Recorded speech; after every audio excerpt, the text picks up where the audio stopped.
e-commerce, chapter 10, warehousing. Learning objectives. By the end of the lesson, learners should be able to describe the concept of warehousing, identify indigenous storage systems, explain the importance of warehousing e-commerce, and compare modern traditional indigenous storage systems such as dura, tsapi, or isiphala. Excellent. Now, before we get straight to the matter at hand, a quick reminder to my dedicated learners. I advise you to subscribe on our channel so that you won't lose our future lessons. Hit that notification bell so you're always updated. Also, please like and share this video with your friends.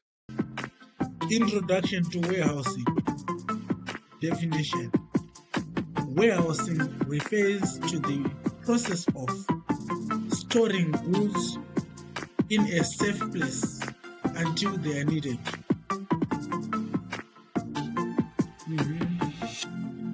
It also involves the use of buildings or containers called warehouses, where goods are kept for future use, sale, or distribution. Buildings, these are examples of buildings or warehouses, and these ones are examples of containers where goods are stored.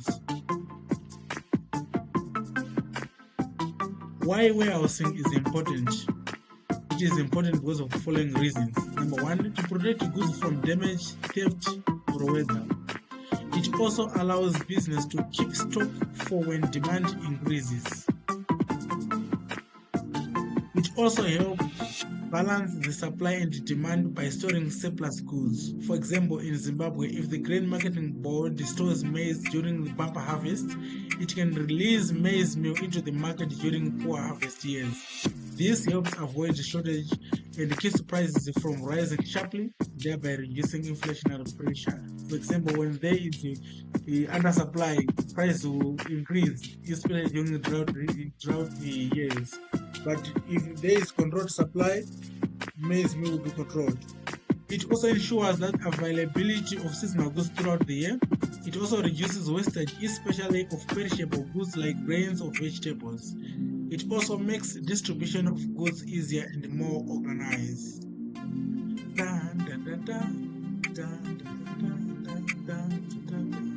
Continuing with our topic, we are going to cover types of modern warehouses.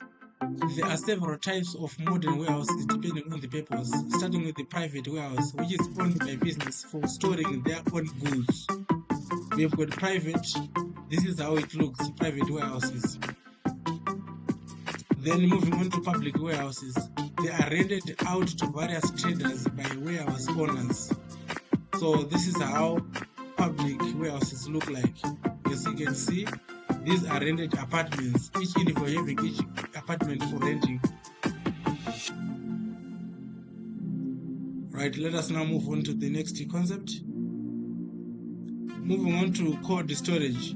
These are used for perishable items like fruits, milk, and meat. Right, a cold storage looks like this one, and the interior side of the cold storage is like this one. As I've explained, it is used for storing all perishables such as meat, fruits, and milk. Moving on to the bonded warehouse. The bonded warehouse looks like this, and the interior will be like this. It is responsible for storing goods before customs duties are paid. So a truck will have to move, it have to cross the border until it has been cleared the customs. Without clearing, it won't cross the border. The goods will be stored in the bonded warehouse until customs has been paid. Indigenous storage systems. Before modern warehouses were introduced, communities used traditional ways to store their harvest goods. These are known as indigenous storage systems. This one is dura or isiphala in Ndebele. These are large traditional grain storage huts or structures made of wood, thatch, or clay.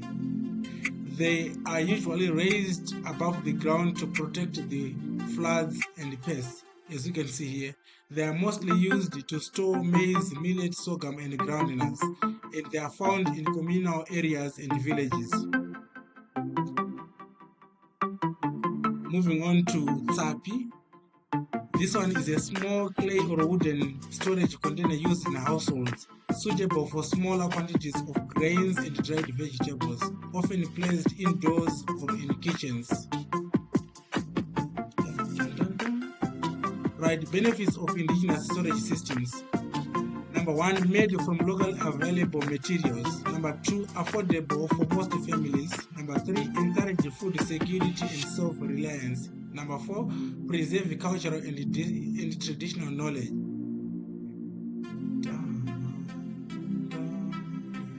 Challenges of indigenous storage systems may not offer the same level of protection as modern warehouses. Also vulnerable to pests, e.g. weevils, rats, maggots, and weather damage.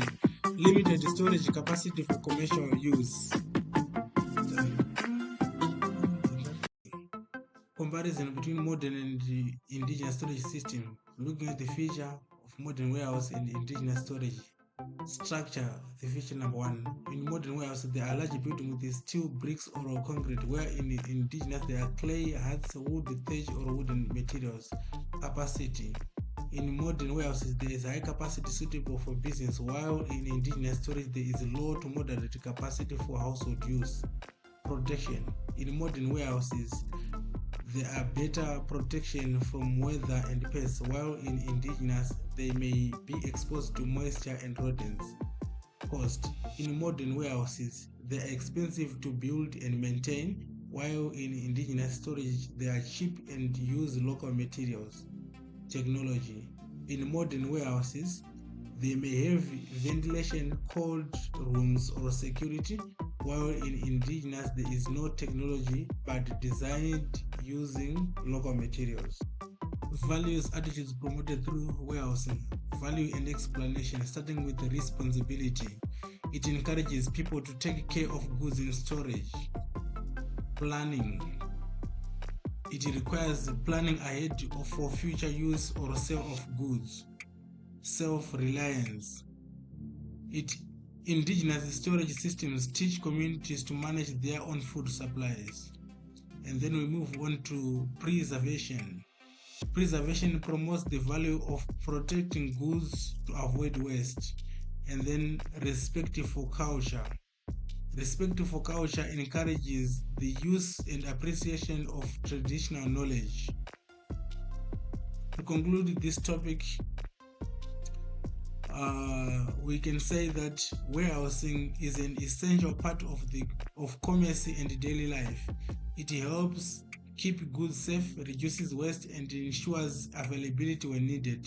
Both modern and indigenous systems are important depending on the needs and resources of the people. Understanding both systems help learners appreciate the role of storage in supporting trade, food security, and cultural values.